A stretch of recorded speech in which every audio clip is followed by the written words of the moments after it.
Hey everybody, I wanted to talk to you real quick today about starting your seeds. As you can see, I have lots of seed trays here. These seeds have already been started. They've been in the ground for or in the dirt I should say, for about 3, maybe 4 days now. But the way I'm keeping track of these seeds is, as you can see here, my pots are numbered.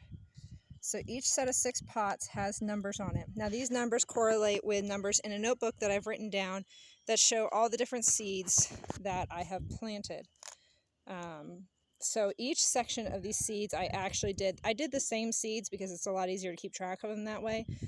And also too, with these seeds, some seeds they start, some seeds they don't. So I don't want to only plant 1 or 2 of a certain type of plant and then not have any of them start.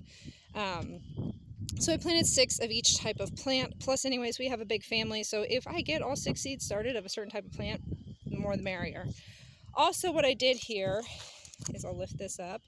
You can see sort of, I'm going to have to move this one too, that there's water in the bottom of these. So these are also underneath here seed starting trays, different kind of seed starting tray obviously, but what I did is I used these, and these are a water reservoir, because with seeds, obviously, if you water them too aggressively, they're not going to work out well.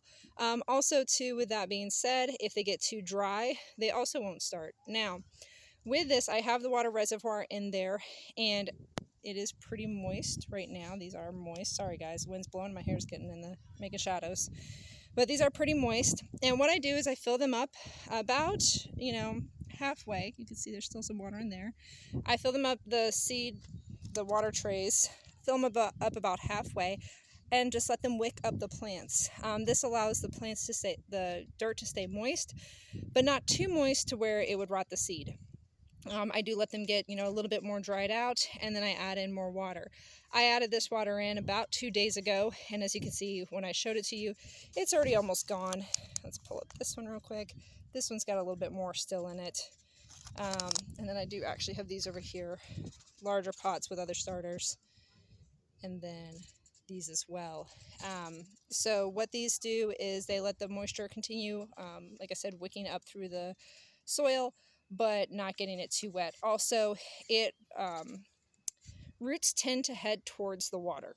So if you're watering from below, the roots, once the plant does start growing, the roots are going to reach towards the water. So if the water is towards the bottom and you have that water reservoir, you're going to help promote healthy root growth.